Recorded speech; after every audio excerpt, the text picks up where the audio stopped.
Tell me if virtue and praise ever goes into complaining. It doesn't, right? Unless it's one of those backhanded complaints when when someone says, "Hey, how did I do today at the school play?" Well, son, yeah, I'll praise you. You have a good voice, but I have to say it was really long and you didn't know your lines, and you just start complaining about it.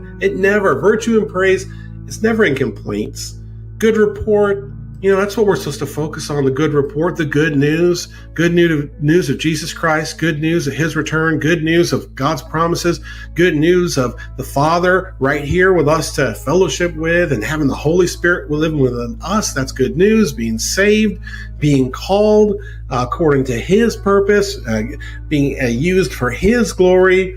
Even when we're persecuted, we're told that it's a blessing and that we'll be rewarded for it, and that we should be joyful about that. So it's always of good report, honest, just. Sin does not just affect one person. Sin affects people around you. There is a effect. There is a radius there of people that get affected by your sin. And when you complain and when you're bitter, yes, that's sinful. Yes, that's an affront to God. Remember, he called down fire on people for sinning or for complaining.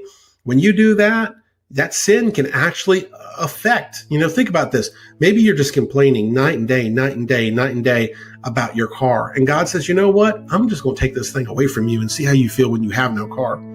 Maybe then you'll turn to me." Maybe you were using that car to take your kids to school.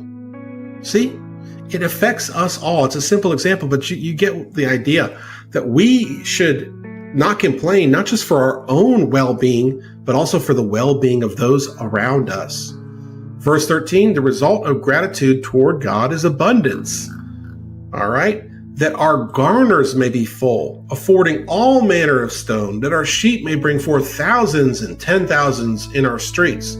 So as David's writing this, who's he talking about? He's talking about his people. He's king over the people. And so when he says affording all manner of stone, that our sheep may bring forth thousands and 10,000s in the street, that our garners may be full. So let's go down here and take a look at that. There it is. The result of gratitude toward God is abundance. What is the opposite of complaining?